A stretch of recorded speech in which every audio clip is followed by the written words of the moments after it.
वर्णमाला की, तो हिंदी वर्णमाला में को व्यंजन और स्वर दो भागों में बांटा जाता है। और स्वर जो है, स्वर हमारे 11 होते हैं। 11 स्वरों को भी हम 3 भागों में डिवाइड करेंगे, एक मात्रिक स्वर, द्विमात्रिक स्वर और अन्य स्वरों में।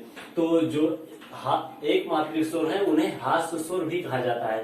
हास्य स्वर में देखिए कौन कौन से स्वर आएंगे, छोटा आ, छोटी ई, छोटी ई, छोटा ऊ और री, ऋषि वाला री, ये इन्हें मूल स्वर भी कहते हैं। ठीक है, छोटा आ, छोटी ई, छोटा ऊ और री। ठीक है, री को हम री के ऐसे भी लिख सकते हैं। ठीक है, ये जो री होता है इसलिए इसको स्वर में रखा गया है, क्योंकि री इसकी ये स्वर का काम करती है। ठीक है, अभी हम आप बात करते हैं द्विमात्रिक स्वर की। तो द्विमात्रिक स्वरों की संख्या 7 होती है।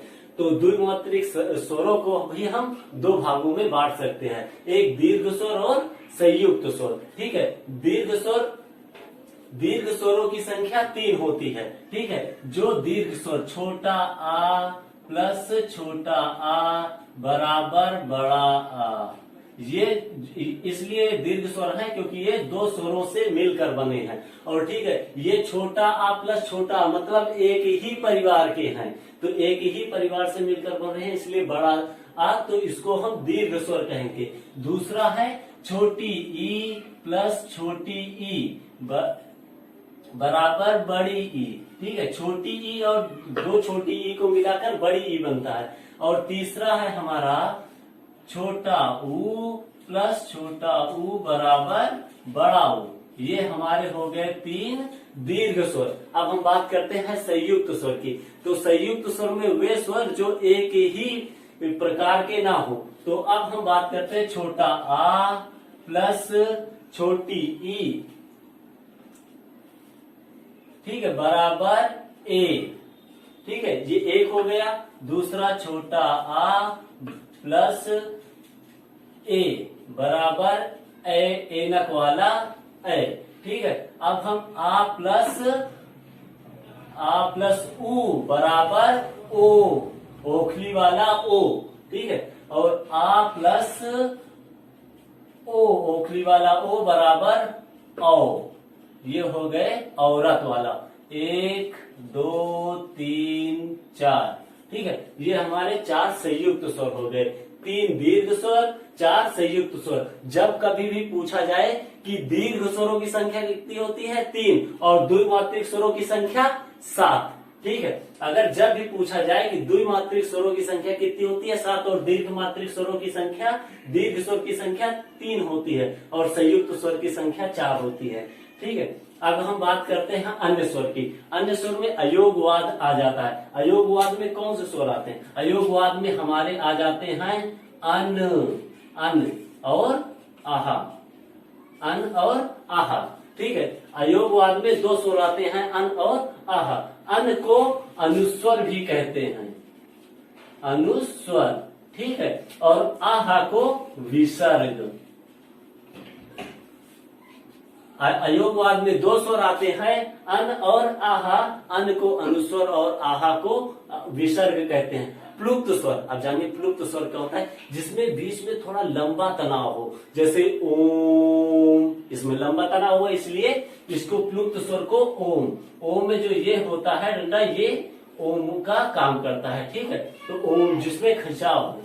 ठीक है, आगत स्वर, अब जानिए आगत स्वर क्या होता है। आगत स्वर जिसमें ये चांद होता है ऊपर, ये आगत स्वर में आता है। ठीक है, अभी जैसे आगत स्वर में क्या होता है आ। ठीक है, आ ऐसे लिखा जाता है आ। जैसे अभी इसकी हम आ क्या क्या मिलकर बनता है, आ प्लस ओ। ठीक है, आ प्लस ओ, तो यह क्या पढ़ा जाता है आ मतलब जैसे लिखा जाता है कामन। ठीक है, कामन में ये जो होता है ये आगत स्वर होता है। ठीक है, अब हम बात करते हैं व्यंजन की। व्यंजन की संख्या कितनी होती है 33। ठीक है, व्यंजन को हम 4 भागों में डिवाइड करेंगे, स्पर्श वर्गीय, अंतस्थ और ऊष्म व्यंजन। अन्य व्यंजन को बाद में बताएंगे, पहले हम स्पर्श वर्गीय व्यंजन की बात करते हैं। स्पर्श वर्गीय व्यंजन में का जो वर्ग में होते हैं, ठीक है, का खा गा घा अंगा, ठीक है।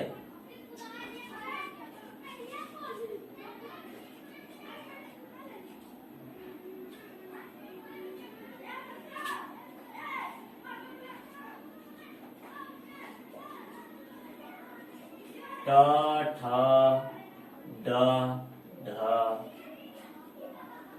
टा ठा डा टा ठा डा ढा और आ ता था दा धा ना पा हा बा भा मा, ठीक है। अब इनको हम स्पर्श वर्गीय इसलिए कहते हैं क्योंकि ये वर्ग में होते हैं, ठीक है। अब इधर से गिनोगे 1 2 3 4 और 5, ठीक है। ये हो गया 1 2 3 4 और 5, ठीक है। ये 5 का वर्ग, तो इनकी स्पर्श वर्गीय व्यंजन की संख्या कितनी हो गई?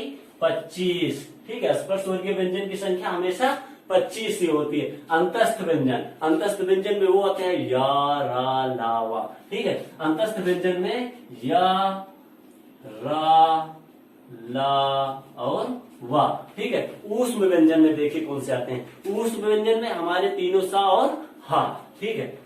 सा हा, तीनों सा और हा, ठीक है। तीनों सा और हा। ऊष्म व्यंजन में तीनों सा और हा। और एक बात याद रखना, हा को काकल्य व्यंजन भी कहते हैं, काकल्य व्यंजन, ठीक है। हा को काकल्य व्यंजन भी कहते हैं। अब अन्य व्यंजन में आ जाते हैं। अन्य व्यंजन में संयुक्त, अब इसकी संख्या कितनी हो गई? 4। ऊष्म व्यंजन की संख्या 4 और अंतस्थ व्यंजन की संख्या 4। 4 4 8 25, कितने हो गए? 33। मूल व्यंजन कितने हो गए? 33, ठीक है। अब हम अन्य व्यंजन की बात करते हैं। अन्य व्यंजन में संयुक्त व्यंजन, ठीक है। संयुक्त व्यंजन देखिए हम लोग क्या क्या क्या होता है? छा, त्रा और ज्ञा, सॉरी, और स्रा। ये स्रा श्रीमान वाला सा, ठीक है। तो छा देखिए कि कौन कौन से दो व्यंजनों से मिलकर बना होता है? का प्लस सा, ठीक है। का प्लस सा, सॉरी, और ये त्रा आधा ता प्लस रा और ज्ञा, अब देखिए ज्ञा और या से मिलकर नहीं बनता, गा जा और इया से मिलकर बनता है, जा प्लस इया, ठीक है। और हम स्रा की बात करते हैं तो जाहिर सी बात है, स्रा बराबर आधा सा प्लस रा, ठीक है। ये कौन से व्यंजन हो गए? संयुक्त व्यंजन, क्योंकि ये दो व्यंजनों से मिलकर बने होते हैं, इसलिए इनको संयुक्त व्यंजन कहते हैं। और संयुक्त व्यंजन की संख्या कितनी होती है?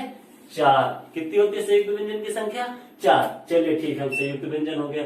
अब संयुक्त व्यंजन में छा, त्रा, ज्ञा और स्रा, श्रीमान वाला स्रा, ठीक है। अब द्विगुण व्यंजन, द्विगुण व्यंजन को नवीन व्यंजन, ताड़न व्यंजन और भी कहते हैं। द्विगुण व्यंजन में कौन कौन से आते हैं? सड़क वाला रा और रा, जो ढक्कन से मिलकर बना होता है रा। अब इसका हम प्रयोग जान लेते हैं और इसका, ठीक है। तो ये जो रा है, ठीक है, सड़क वाला जो सड़क है, ठीक है, जो ये सड़क, ठीक है।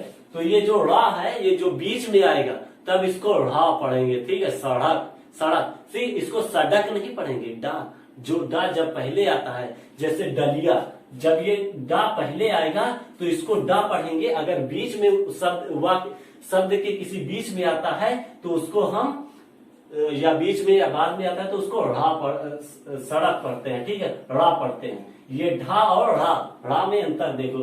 तो अब इसको बीच में पढ़ेंगे, ठीक है। ये ढा और रा में ये सड़क, ठीक है, डलिया हो गई, ठीक है। अब इसको ढलिया तो पढ़ेंगे नहीं, ठीक है, डलिया ही पढ़ेंगे क्योंकि ये पहले आई है। आप इसका प्रयोग देख लीजिए। और रा, जब ये एक वाक्य के बाद में आता है, जैसे सड़क, तब इसको रा पढ़ा जाएगा, ठीक है। पेड़, इसको रा पढ़ा जाएगा, ठीक है। सड़ा, ठीक है, इसको ड़ा पढ़ा जाएगा, लेकिन जब पहले आएगा तो उसे डा पढ़ा जाएगा। इतना हमेशा ध्यान। ये ढक्कन वाला, ठीक है, ढक्कन से ये ऐसे हो जाएगा ढक्कन, लेकिन जब ये पहले बीच में कहीं आएगा तो ड़ा पढ़ा जाएगा, ठीक है, पढ़ाई जैसे हो गया, ठीक है, पढ़ाई। अब ये बीच में आएगा तब ड़ा पढ़ा जाएगा, लेकिन पहले आएगा तो ढा पढ़ा जाएगा। इतना हमेशा ध्यान देना। तो अब हम द्विगुण व्यंजन की संख्या कितनी होती है?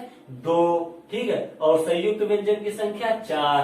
तो ये बात हमेशा याद रखना। और हम अब बात कर लेते हैं आगत व्यंजन की। तो आगत व्यंजन क्या होते हैं? आगत व्यंजन दरअसल अधिकतर वो क्या बोलते हैं, उर्दू में प्रयोग किया जाता है, जैसे जफर, ठीक है, तो इस कॉफिर, तो ऐसे देख लिया जाता है। तो अब हम आगत व्यंजन जान लेते हैं क्या होता है। आगत व्यंजन, ठीक है, जगह नहीं बची है, इतने में एडजस्ट करिए।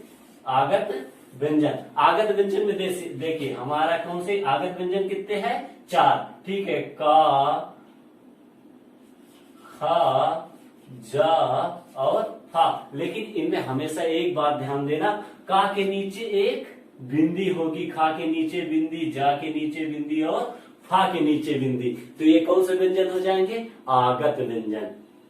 तो आज हम बात किए हिंदी वर्णमाला के बारे में। अभी आपको हम अगली क्लास में बताएंगे सघोष और अघोष व्यंजन क्या होते हैं। तब तक के लिए धन्यवाद।